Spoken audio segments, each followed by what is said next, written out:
Vamos seguir? Vou fazer um breve comentário aqui sobre coisa que essa semana me perguntaram 2 vezes. Sábado. O sábado, na Escritura, é profético. Quando você lembra do sábado, você lembra também do número 7. Lá na criação, quando Deus criou, a Bíblia diz que Deus trabalhou. Quando Deus fala várias vezes com Moisés, Moisés repete a lei, diz, Deus criou 6 dias, e no 7º ele descansou. A Escritura diz, Deus cessou a sua obra no 7º dia. Se Deus cessou a sua obra no 7º dia, Ele trabalhou também no 7? Ou Ele só trabalhou até o 6º? Se Ele cessou a sua obra no 7º dia, então Ele trabalhou também no 7º dia. Certo? O 7º dia está incluso nos trabalhos de Deus. Agora, tudo aquilo que Ele vinha fazendo a nível de criação, houve algum momento na história da humanidade em que Deus não tenha trabalhado? Não. Desde que Deus criou o universo, a Escritura diz que a Terra, pelo poder de Deus, subsiste girando no espaço. Então Deus está trabalhando. Deus está sustentando essa Terra com seu poder, girando no espaço. Fica aí. E o poder dele mantém lá. Ele está trabalhando o tempo, ele não para. Jesus disse, o meu Pai trabalha até hoje, eu trabalho também. Então veja bem, no 7º dia, diz que Deus cessou a sua obra ali, no 7º dia. Então eu entendo que no 7º dia ele também trabalhou. Não durante todo o dia, mas trabalhou no 7º. E a Bíblia diz que para Deus, um dia é como 1000 anos. E 1000 anos como um dia. Então, o que nós vemos profeticamente? A história da humanidade, ela vai atingir 7 milênios, 7.000 anos. Quando nós estivermos, nós, seres humanos, desde Adão, quando isso se completar, quando nós entrarmos no 7º milênio, Jesus Cristo estará reinando. O 7º milênio é o milênio de paz. Haverá o domínio de Cristo, como está profetizado em Isaías, Ezequiel, várias partes da Escritura. Então, nesse 7º milênio que os judeus agora estão esperando, vocês já viram, vocês já têm acompanhado, nós temos um documentário aí, como é o nome daquele documentário? Sobre Israel? Tem vários documentários, né? Israel, o Islã e o Armagedon. É um DVD que nós temos aí. Tem vários DVDs aí, com coisas realmente brilhantes, fantásticas, aonde você consegue ver qual é a expectativa dos judeus hoje. Eu vi até uma reportagem na internet em que nos ônibus lá de Jerusalém tem uma faixa grande apelando, já fazendo a propaganda para a construção do templo. Eles querem construir o templo de qualquer maneira, a qualquer instante. Eles querem construir esse templo, estão em várias negociações. Por quê? Porque os judeus estão dizendo, o nosso Messias vem agora. E quando ele vier, o templo tem que estar construído. Enquanto tem judeu que não sabe nada de Novo Testamento, não possui o espírito da profecia, que é o Espírito Santo, está esperando o Messias, tem crente que está vivendo assim, de braços cruzados. Isso é impressionante. Então o judeu está esperando agora, no 6º milênio, o retorno de Cristo. 6 é o número do homem. Jesus vai se manifestar como homem, o resplendor lá no Monte das Oliveiras, como Deus Todo-Poderoso, derrota os inimigos na batalha do Armagedon, mas quando ele desce do monte, quem chegar até ele vai ver um homem com as marcas dos cravos. Aquele mesmo corpo que ele ressuscitou, esse ele a mostrará para reinar no milênio e vai sentar sim no templo em Jerusalém, dominando sobre tudo. Ele começa o seu reinado no 6º milênio, trabalha ainda no 7º milênio, e o mundo só vai viver paz depois, um pouquinho, depois de se principiar o 7º milênio, quando Jesus e nós, a igreja, retornarmos, nós vamos colocar ordem na casa. Quando nós voltarmos neste mundo com Jesus Cristo, nós encontraremos um mundo em caos.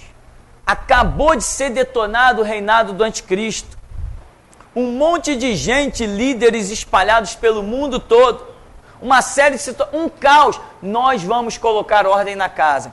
Vamos trabalhar duro para botar ordem na casa até o começo do 7º milênio. Depois nos ocuparemos exclusivamente da pregação do Evangelho. Não tem nada de pregar Antigo Testamento.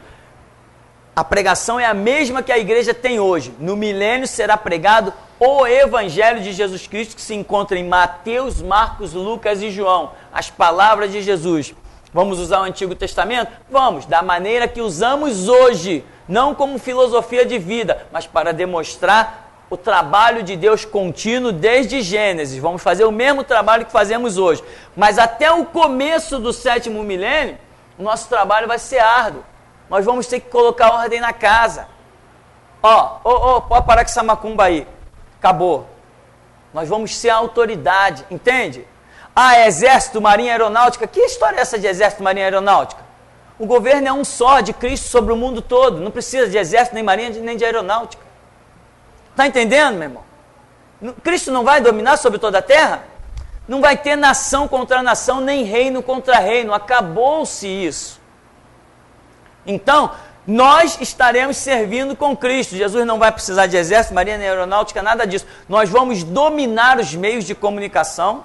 Nós vamos dominar tudo, internet, rádio, TV, tudo nós vamos dominar. E vamos, durante praticamente 1000 anos, pregar o Evangelho. Vai haver o maior número de conversões. Durante esses 1000 anos do 7º milênio, Satanás estará aprisionado, sem poder seduzir as nações. No final do 7º milênio, ele será solto novamente, como a Bíblia diz. E haverá mais uma guerra chamada a batalha final. Então, o sábado, você pode, toda vez que aparecer o sábado, tente ver que tipificação ele está mostrando com relação a tudo isso que nós estamos falando aqui. Então, no 7º milênio, Deus vai encerrar a sua obra, de organização das coisas, a tipificação do que houve em Gênesis, e nós vamos seguir um período de paz e trabalho pela pregação do Evangelho, e conversões em massa vão estar acontecendo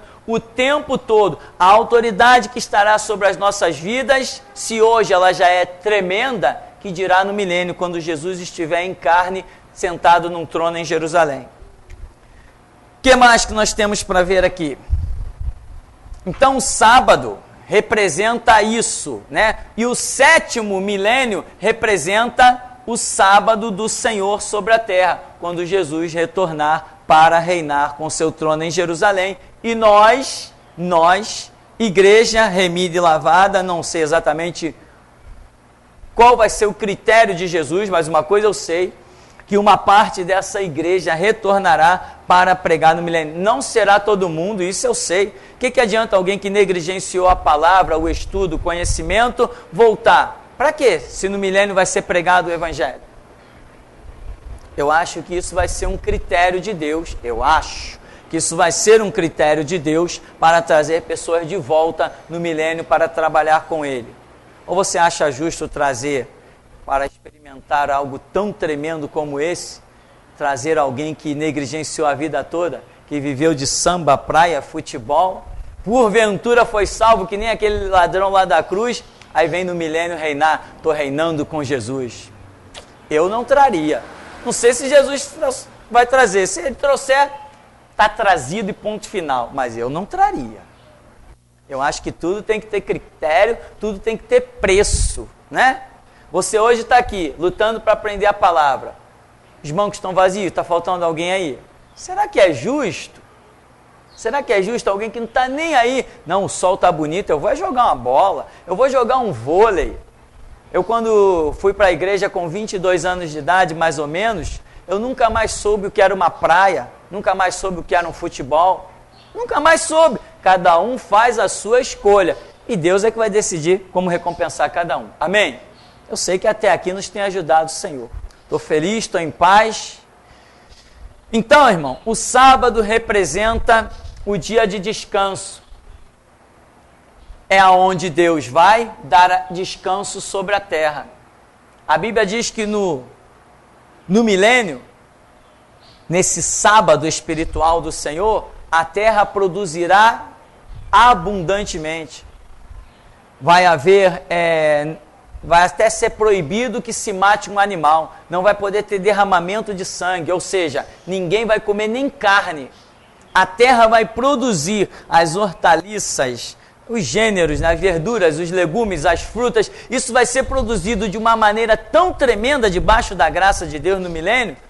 A riqueza que isso vai produzir é tanta que não vai ter necessidade de comer carne, matar porco, costeleta.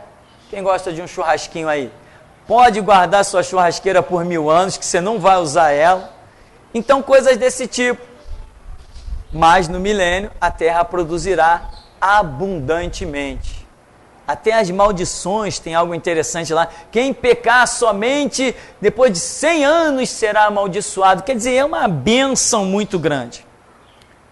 Isto é o que representa o sábado. É tudo? Não, não é tudo. Não é tudo. Nós não estamos falando de tudo. Primeiro que eu tenho consciência de que não sei tudo. E outra que tem detalhes que na hora sim nós não lembramos. Mas o sábado representa o dia de descanso de Deus. Não um descanso em que Deus não esteja fazendo nada, mas um descanso em que Ele tenha parado uma determinada obra, mas não que Ele tenha cessado de trabalhar. Temos perguntas? Pastor, então por essa contagem, essa questão profética do sétimo milênio, então nós podemos afirmar com a revelação bíblica que essa é a contagem exata em relação a esse tempo que a Terra foi criada até hoje, no caso dos 6.000 anos. Esse é ponto, assim, é exato. Não tem conversa de 10 mil, 1 milhão, não sei quantos milhões. Exatamente. Essa é uma ótima observação. Porque, por exemplo, eu fui num local científico, né? No planetário da Gávea. Eu entrei lá, eu estava lendo as informações. Aí estava falando lá de um esqueleto humano que foi encontrado há não sei quantos milhões de anos. Eu falei, epa, complicado. Milhões de anos o homem sobre a Terra? Não. Biblicamente, eu não identifico a raça humana milhões de anos sobre a Terra. Biblicamente, eu não identifico. Não identifico isso. Se nós formos observar de Adão para cá, todos os moveis, a gente não acha nem 1 milhão, meu irmão. É muito questionável isso. E outra coisa, aí a ciência, nesse ponto da arqueologia, eles começaram descobrindo, por exemplo, um fóssil, né, um osso. Aí chegou-se à conclusão, pelo barro, pelas camadas, não sei se chama camada geológica, sei lá como é que chama aquilo, as camadas da terra, chegou-se à conclusão, esse osso aqui, um exemplo, tá? Esse osso aqui tem 1000 anos. Aí depois eles foram e criaram um composto em laboratório, e esse composto eles pingam sobre o osso, aí chegaram à conclusão de que, fazendo a pesquisa com esse composto químico, em vários ossos que tinham sido descobertos e que eles estavam dando 1000 anos, 10.000 anos, 5.000 anos, 50.000 anos, eles chegaram à conclusão que estava tudo errado. Esse composto agora estava dando uma data mais acertada para a existência daquele fóssil. E todo tempo surge um composto novo que dá mais precisão, segundo eles, e o que era 1000 anos pula para 20.000 anos, o que era 20.000 pula para 5.000, ou seja, já virou bagunça. Essa é a realidade. Eu estou falando de ciência, ciência que é uma bagunça. Meu irmão, quantas vezes você ouve aí, olha, tem que tomar pelo menos 2 copos de leite por dia. Passa 6 meses e alguém diz assim, não, você não tem que tomar leite. O leite faz mal. Observa todos os animais. Depois que atingiu a idade adulta, não se amamenta mais. A mãe não amamenta mais os animais. E toma-lhe informação desse tipo. Ou seja, a ciência, ela, em certos ramos, ela oscila demais. E cá entre nós, atribuir que de Adão até hoje tenha passado 1 milhão de anos, vai ser difícil alguém me convencer disso, mas não passou mesmo. Eu vi lá no planetário da Gávea um relato de um fóssil de 46 milhões de anos. Eu falei, gente, viajou? Viajou 46 milhões de anos? O homem sobre a terra viajou. O homem não tem tanto tempo sobre a terra. Deus colocou o homem sobre a terra com um projeto relativamente rápido, vai gerar, já gerou um povo que vai herdar a sua glória, outros não vão herdar, mas o homem não vai concluir nenhum milhão sobre a terra. Então, o que nós estamos vendo, a nível de história de Israel, a nível de tempo de escrita, a nível de uma série de coisas, o que nós estamos vendo é que essa data que hoje nós vivemos, conforme foi a colocação, ela está mais ou menos acertada. Em que quando a história do homem sobre a terra chegar a 7.000 anos, Jesus Cristo estará reinando novamente entre nós. É isso que nós estamos identificando biblicamente. Ah, mas a ciência diz, pouco me importa, eu fico com o que a Bíblia diz. Para mim não existe ciência maior que a Bíblia. Pastor, eu tenho um amigo que há uns 4 anos atrás, ele foi ordenado a pastor. Então eu fiquei um tempo afastado dele, e há poucos dias eu encontrei um outro pastor, que é amigo dele também, e perguntei por ele. Aí ele pegou e falou assim, não, Rogério, ele perdeu a credencial de pastor.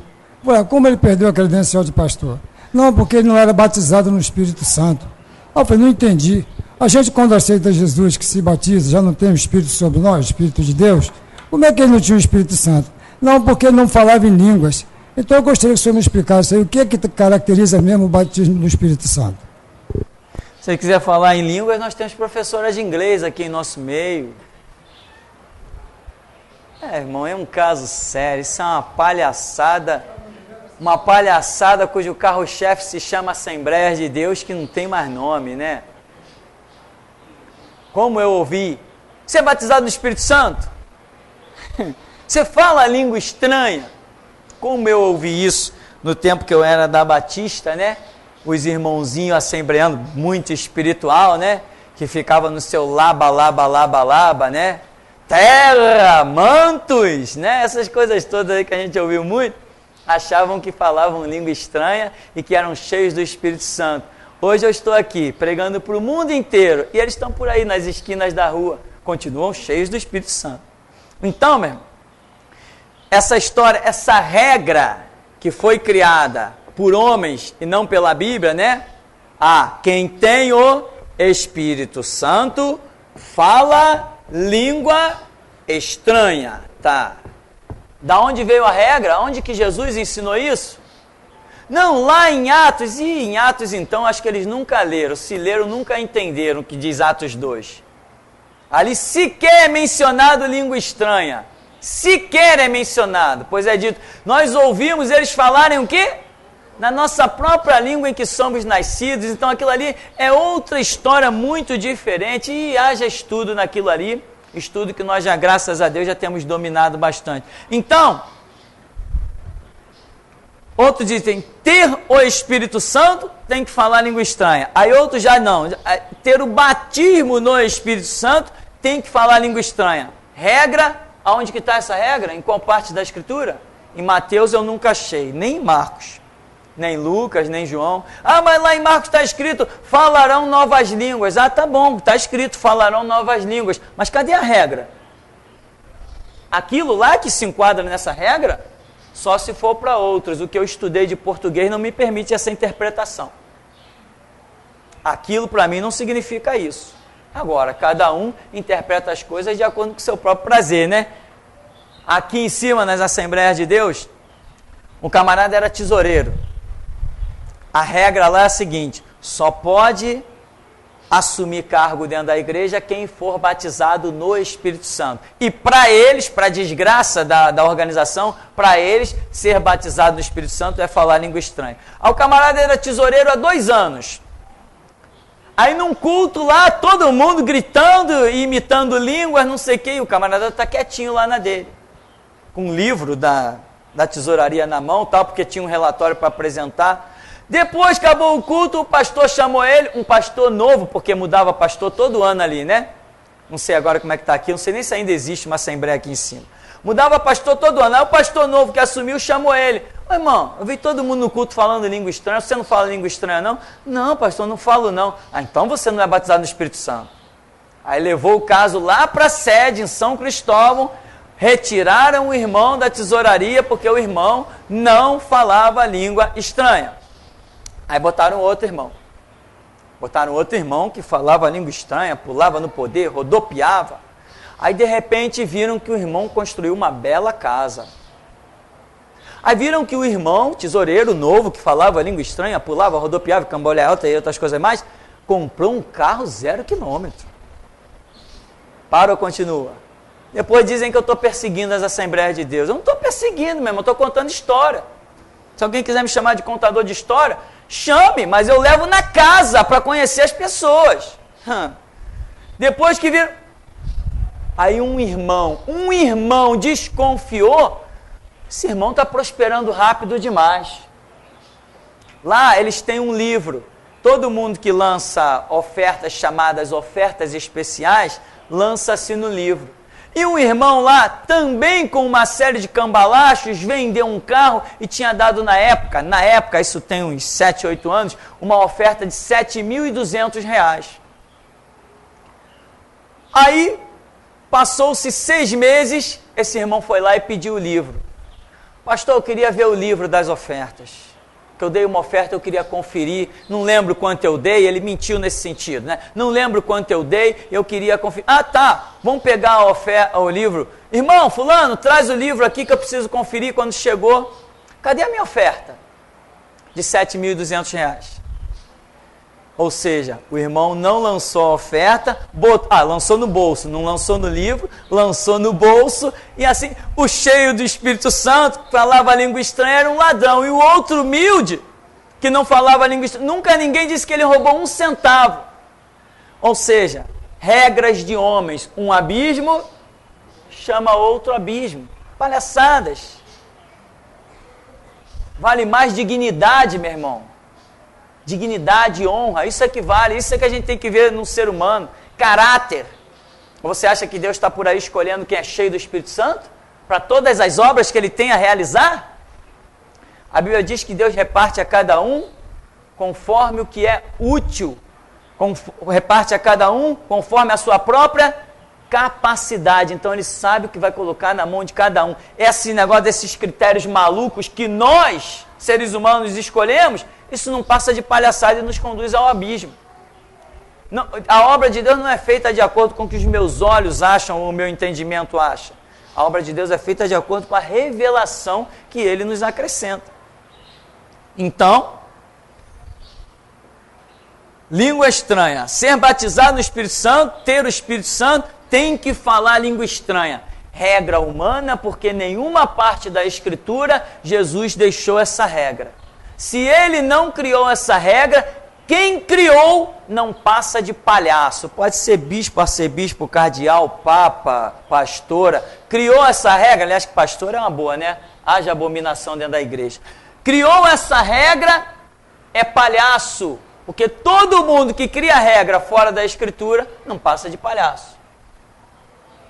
Pastor, podemos observar em falha a memória, Mateus 16:18, que não foi o Espírito que fez com que Pedro revelasse, não foi carne nem sangue que te revelou, né? Mas meu Pai que está no céu. Ele não falava língua estranha, né? Então... Sim, essa questão do falar língua estranha, confundir um dom de Deus, falar língua estranha é uma realidade, mas o confundir um dom de Deus com outras coisas se torna abismo. Eu nunca vi Jesus falar língua estranha. Será que ele tinha Espírito Santo? A Bíblia nunca registrou, porque aí Jesus deu uma cambalhota, deu um salto triplo, Jesus rodopiou, caiu o demônio para tudo que foi canto, caramba! Eu nunca vi isso. Entende? Então eu não posso criar uma regra. Se Jesus, que é o exemplo, a Escritura nunca diz que Jesus, cheio do Espírito Santo, falou língua estranha e profetizou. Não, ao contrário, Isaías diz que a sua voz nem seria ouvida nas praças. Ele abriria a boca em parábolas e falaria das grandezas de Deus. Nós temos que tomar cuidado com regras. Nós não fomos chamados para criar regras. Nós fomos chamados para seguir regras. Quando você passa a criar, você está se colocando acima da própria palavra. Então você tem que estar submisso às regras que existem na Escritura. Criou regras, meu irmão, é abismo. Então, falar língua estranha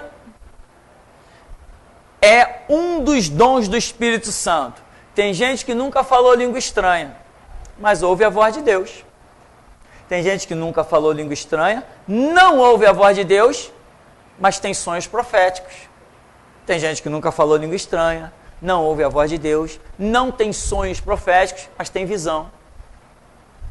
Então Deus fala de 1 milhão de maneiras. Aí eu venho e crio uma regra. Eu crio uma regra para quê? Para a minha própria destruição. Quando eu crio regras, regras significam limites. Se eu criar regras, eu estou dando limite. Limite para o meu entendimento. Limite para a minha própria compreensão. É isso que acontece. Temos perguntas? Não? Alguém tinha comentado comigo no intervalo alguma coisa? Não sei se foi o Rafael. Ah, sim. Foi sobre o quê?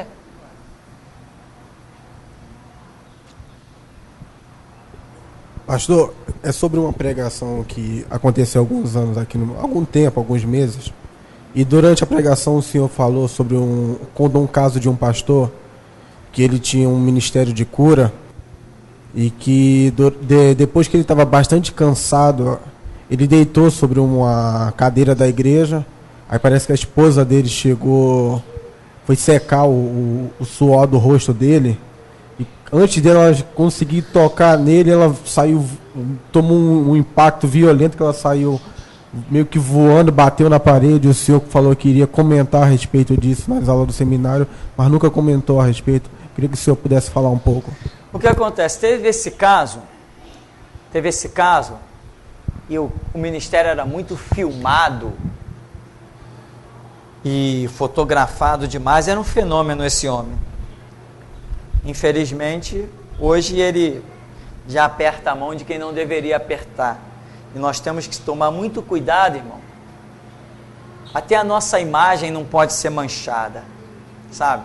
Como crentes, nós temos que ser luz sem ponto negro, sal sem pitada de açúcar. Temos que ser aquilo que a palavra diz: sim, sim e não, não. Então este homem, ele estava dentro da igreja, num dos auges do seu ministério, operando assim, tocando em pessoas, pessoas ficando curadas, pessoas, sabe, demônios saindo, câncer saindo, tumor da cabeça, tudo que tu imaginasse ali, o homem andando no meio da igreja imensa, e mais de 1 hora ali o homem vai para cá, vai para lá, toca num, toca em outro, e Deus revelando, ele vai lá e fala e profetiza, uma coisa exaustiva. E chegou uma hora que ele pega o banco da igreja lá, ele vai e deita. Ele está tão cansado, no meio do culto, no meio daquelas operações todas, ele se sente tão cansado que ele olha o banco assim do lado, e vai e deita no banco.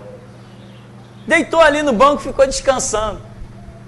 A esposa desse homem pegou um lenço, o homem estava encharcado, né? Já tinha arrancado a parte de cima do terno, estava encharcado. E a mulher foi lá, quando ela encostou na testa dele assim, ela levou tipo um choque, que ela saiu do chão, foi arremessada 5 metros depois. Aí isso gerou muito questionamento. Poxa, será que aquela mulher era uma bênção? Será que aquela mulher era uma maldição? Será que aquela mulher estava no mover do Espírito? Será? Para a época, os comentários que nós tínhamos, o entendimento que nós tínhamos é o seguinte: as operações de Deus, elas variam. Aqui dentro do ministério, às vezes irmãos dizem assim, pastor, antes da pregação, e a pessoa diz assim, eu não sabia, e logicamente, se nem eu sabia, como é que a pessoa ia saber? O que ia ser pregado, mas antes da pregação eu vi isso, isso, isso e isso. Eu vi um anjo vestido assim, eu vi um outro vestido assim, eu vi isso, vi isso, isso. Ou seja, Deus já mostrou o clima que Ele vai trazer, sabe que aquela palavra já vai gerar uma ira no mundo espiritual, talvez gire uma ira até na vizinhança, que ouça, ou em quem passe na porta. Deus já preparou um mover espiritual para guardar toda a situação da igreja. Então, quando eu vou, eu solto o verbo, eu falo aquelas coisas, sabe, que muita gente não gosta de ouvir, sei lá, a pregação segue, e depois que a pessoa vem e me conta, e descreve os detalhes das vestes dos anjos, o tamanho dos anjos, a musculatura dos anjos, porque às vezes você pode ver um anjo e olhar para ele e não ver aspecto de força nenhuma nele. Você olha e vê apenas as vestes dele, não vê aspecto de força nenhuma. Dependendo da situação, a pessoa já olha e já frisa. Olha, o anjo era muito forte. Ele parecia um cara desses de academia que vale por 4 homens. A altura dele era mais alta que a porta. Isso tem tudo a ver com a palavra que viria a ser ministrada.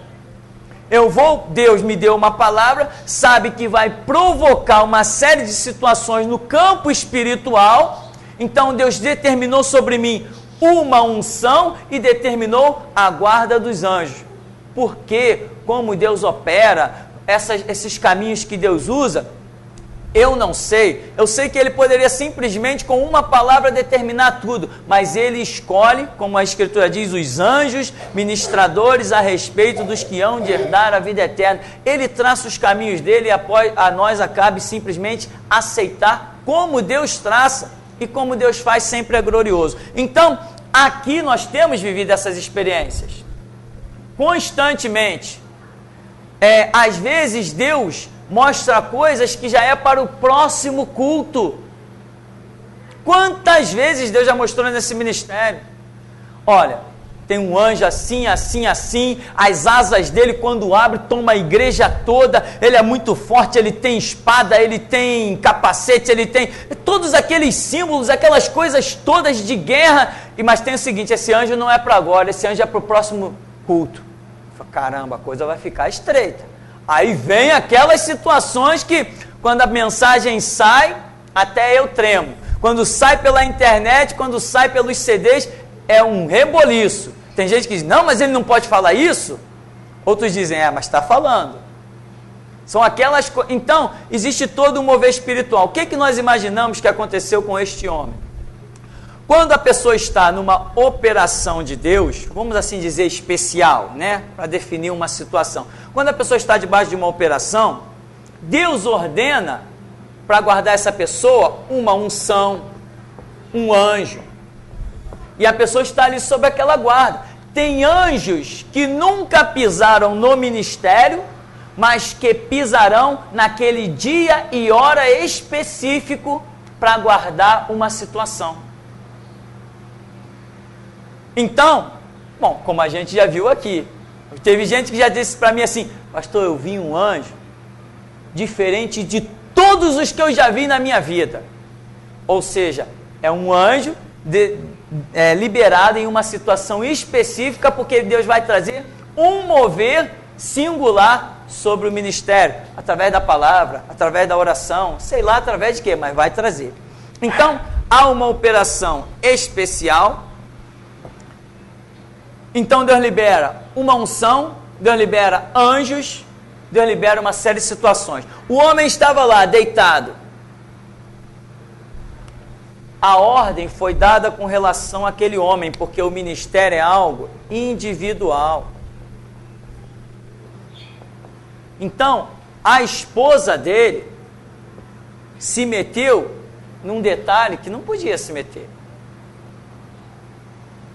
Ali não podia se meter. O homem está debaixo de uma unção tremenda. Quando ela chega, não sabemos se foi simplesmente o impacto da unção ou se um anjo que está guardando aquele homem naquela operação tão especial, um anjo que é para ninguém tocar nele, é para ninguém chegar perto dele. Os anjos vigiam, irmão. Os anjos vigiam, eles te cercam, eles te guardam que nem um guardião. Você já viu quando um político está no meio da multidão, que os anjos, os seguranças dão a mão e cercam ele e ficam observando cada pessoa? Se alguém fizer um movimento suspeito, ele já se aproxima. Vocês já viram isso? Observa quando essas pessoas estão no meio de multidão, esses políticos influentes estão no meio de multidão, cercados de segurança. Observa os olhos dos seguranças. Eles ficam olhando para cada um, qualquer movimento suspeito, eles já estão metendo a mão na arma, já estão se aproximando. Qualquer movimento suspeito. Assim, exatamente assim são os anjos. Os anjos não são oniscientes. Então ele não está aqui guardando a mim, a você ou a quem quer que seja, com onisciência do que vai acontecer. Ele tem que estar vigilante. Você pode imaginar isso? O anjo tem que estar vigilante. Ele não é onisciente. E ele, embora ele seja muito rápido, ele depende de tempo. Ainda que um tempo bem mínimo. Mas ele depende de tempo para desprender alguma ação. O puxar da espada dele e neutralizar alguém requer tempo. Não o mesmo tempo que eu preciso. O dele vai ser bem mais curto. Mas ele pode não ver uma situação. Entendeu? O anjo pode não ver uma situação. Ele foi enviado para uma missão e se ele bobear, ele não cumpre a missão dele. Ele não tem onisciência, ele foi mandado para aquela missão, ele não vai ter comunicação do alto, ele já recebeu a missão, ele já tem que fazer. Exatamente como um segurança, exatamente como um guardião que tem que vigiar, que tem que observar, que tem que olhar detalhe por detalhe. Enquanto uns estão aqui, outros estão guardando todas as entradas da igreja. Tem anjos guardando pelo telhado, anjos guardando pelas escadas, eles estão guardando. E de vez em quando é visto aqui um movimento fora do comum de anjos subindo e descendo escada aí o tempo todo. Faz parte, é como se eles fossem pessoas comuns. Então, quando um anjo é mandado para guardar alguém, ele guarda.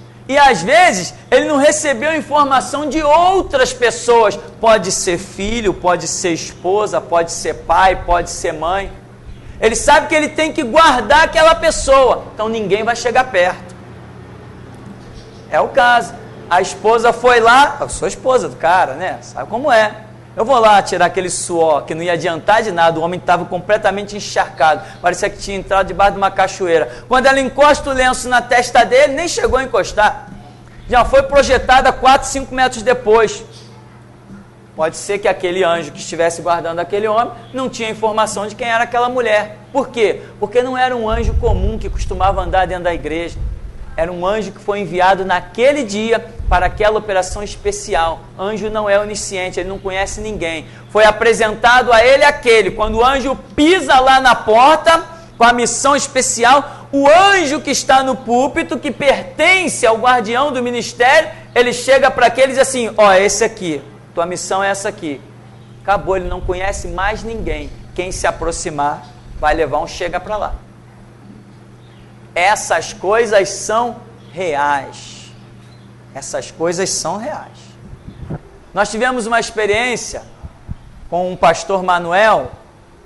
Eu contei, né, o caso Ele recebeu uma revelação que uma pessoa entrar armada na igreja para matar ele. Mas ele colocou os diáconos na vigilância natural, né? Colocou os diáconos, todo mundo, o camarada vem, ele vem com a calça dessa cor, a camisa dessa cor, ele é dessa altura, ele é dessa cor. Deus mostrou o homem. Mas aí uma menina correu na porta da igreja, caiu, bateu com a boca, sangrou, foi todo mundo socorrer a menininha. Aí quando voltou todo mundo para os seus postos, que o pastor sobe para pregar, para assumir o púlpito, um domingo de manhã, quando ele olha, que ele olha na primeira fila, no primeiro banquinho, quem está sentado? O homem, que ele tinha visto na visão. Aí ele tenta olhar para a esposa dele, dá sinal e tudo mais. Quando a esposa dele se aproxima, ele fala, o homem que veio para me matar é aquele ali, está lá sentado no banco. Como que esse homem passou? Aí depois que ele ficou sabendo do caso da menina. Resultado, daqui a pouco ele está lá no púlpito, pregando, desce uma autoridade sobre ele, ele para de pregar, passa o microfone, chama alguns irmãos, vai lá naquele homem lá e diz assim, me acompanha. Aí o homem levanta, acompanha ele, vai para o gabinete, já tem um monte de diácono em volta, o pastor diz assim, você é um ladrão, você está armado e veio aqui para me matar. Aí ele falou assim, não vi nada, veio sim, você está armado, mostra a tua arma. Quando o homem puxou a arma, todo mundo já segura daqui, não, pode deixar ele, vai embora. Foi embora. Semana seguinte, pastor Manuel foi pregar na Praça Sans Pena. Quando ele está pregando na Praça Sans Pena, que ele olha em frente, lá vem o homem andando, bem em direção a ele. E quando o homem chega mais ou menos uma distância de uns 15 metros, ele vê que nem um relâmpago cai um anjo do céu. Para do lado do homem, saca da espada e atravessa o homem. O homem ficou ali parado. O anjo tira a espada e vai embora. Aquele homem depois virou as costas, foi embora. Ele falou, nunca mais eu vi esse homem. As operações dos anjos são uma realidade. E como tem história, irmão, poderia te contar a história até amanhã de manhã e não ia acabar.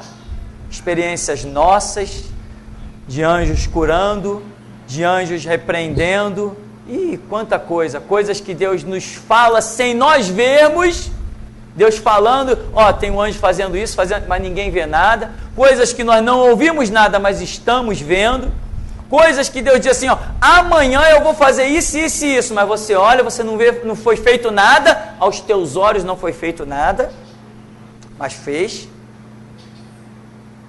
Exemplo disso, o que ocorreu com Jesus Cristo no jardim é semelhante a isso, essas coisas? Por exemplo, né, é um exemplo bíblico que nós podemos ver, e o exemplo de Jesus é óbvio, né, para nós, mas nós não temos outros exemplos. Davi, foi mencionado aqui, e com Moisés, no ministério de Moisés, caramba, como aconteceu a história de anjo. Quem foi que arrancou a roda dos carros de Faraó? Não fui eu não, ninguém me culpa por isso. Lembra que a Bíblia diz que lá vem os carros de Faraó, ora, carros novíssimos, o império daquele, simplesmente porque estava perseguindo Israel, as rodas do carro de Faraó ia soltar, as carruagens estavam quebrando. Quem estava quebrando aquelas carruagens? O espiritual com poder suficiente para incidir no natural. Ou seja, se um anjo quisesse derrubar isso aqui, com ordem de Deus, ele derruba. Ele passa a espada nessas colunas, ele põe tudo abaixo. Os anjos têm condição de incidir no natural. Um anjo pode matar uma pessoa? O que vocês acham? Pelo menos a Bíblia diz que 185 mil conheceram a espada de um anjo. E haja caso. Amém, meu irmão? Haja caso. Então, diante disso, você tem que ser uma pessoa, vou te dizer que tipo de pessoa você tem que ser. Bem folgado. Porque os anjos recebem ordem a teu respeito. Você tem que ser bem valente. Quando alguém te disser assim, tem segurança? Tu diz assim, tenho. É mesmo? Quanto tu paga cada segurança que te serve? Só pago a fé em Jesus Cristo. E os meus seguranças são bons. Não usam revólver. Eles não precisam atirar a longa distância. Isso é que é segurança. Vê se alguém por aí usa espada. O nosso segurança, ele é capaz de perceber uma bala que vem na nossa direção, tem velocidade para sacar a espada e desviar a bala. Você sabia disso? Por isso eu digo, bala perdida não é para crente. Ah, sim, é para crente sim. Crente desobediente. Crente desobediente cai com bala perdida. Crente obediente não. Não existe bala perdida para crente obediente. Então, irmão, estas são as realidades das coisas espirituais. Temos mais perguntas ou ficamos por aqui? Tem perguntas aí? Uma pergunta da Renata, pastor.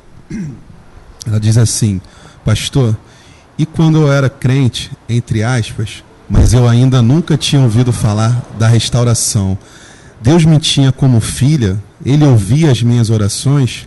Por favor, fale um pouco sobre esta transição de quem cria na palavra, mas não conhecia a restauração e passa a conhecer.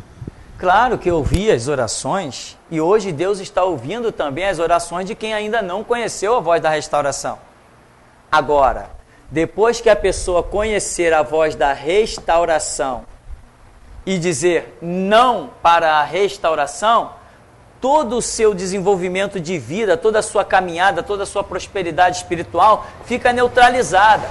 Acabou, não existe mais crescimento espiritual. Mas ela, não aceitando a voz da restauração, ela ainda pode ter uma e outra oração respondida? Pode, claro que pode. Eu diria não, a menos que Deus me dissesse não. Mas se Deus não me disse não, eu creio que pode. Agora, orações respondidas, nós não podemos confundir. Não são todas as orações respondidas. Por quê? Porque ela negou um propósito.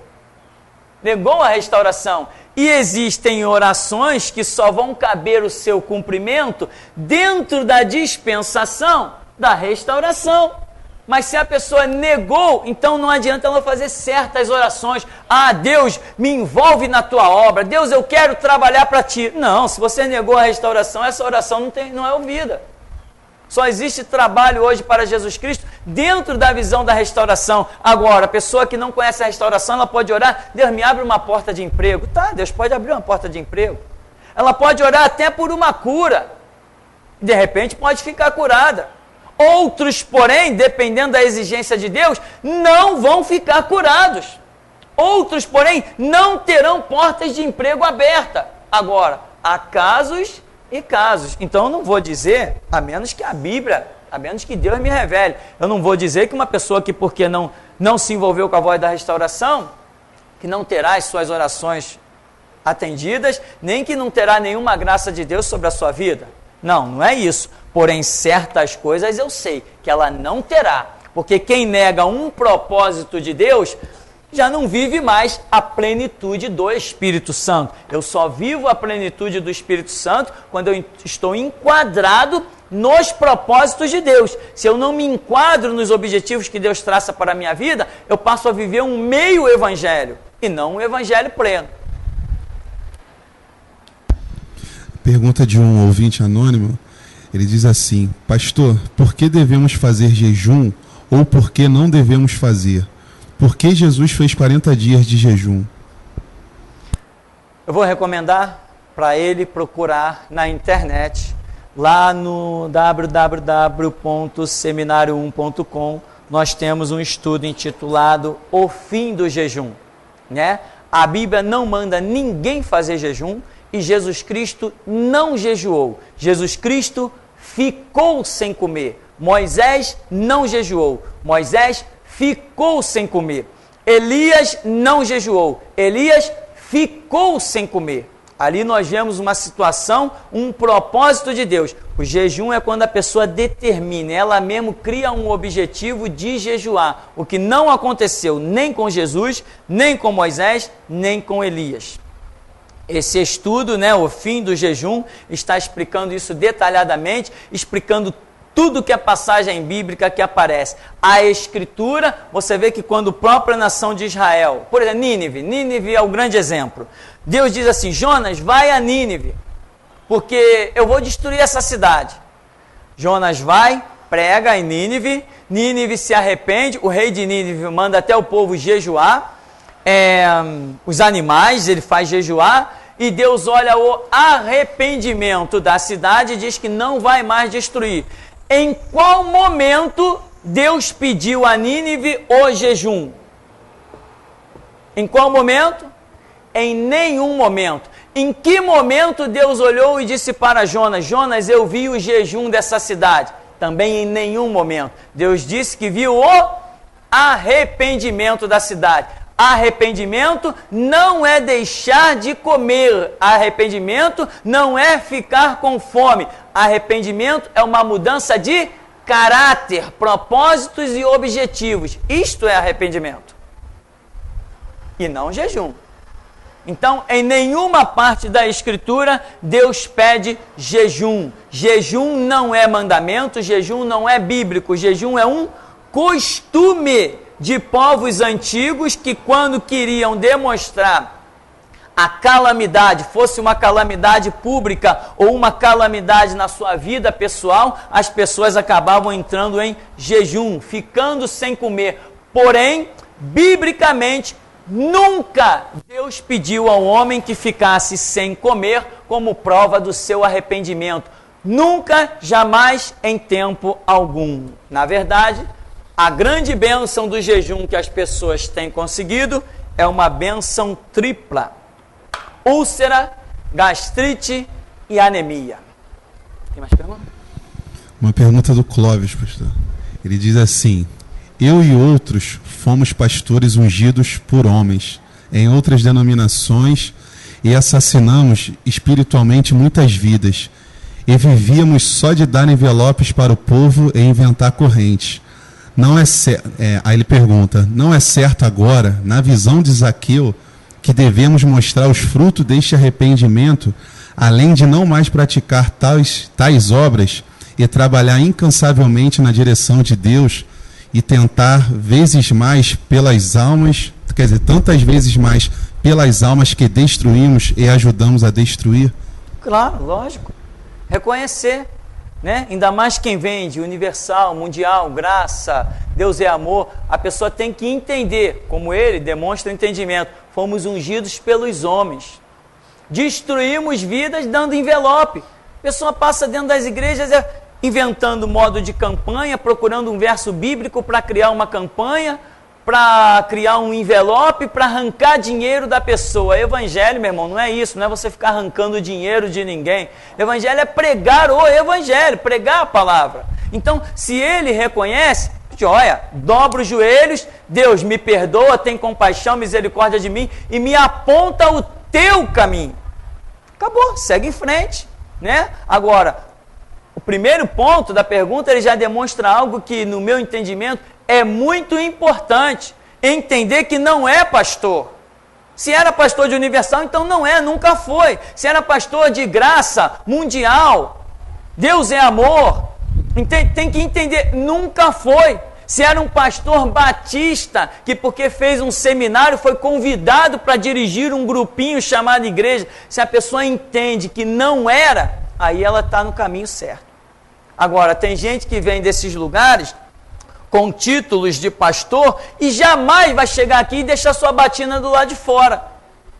Se não deixar a batina do lado de fora, meu irmão, não tem condição de ir adiante.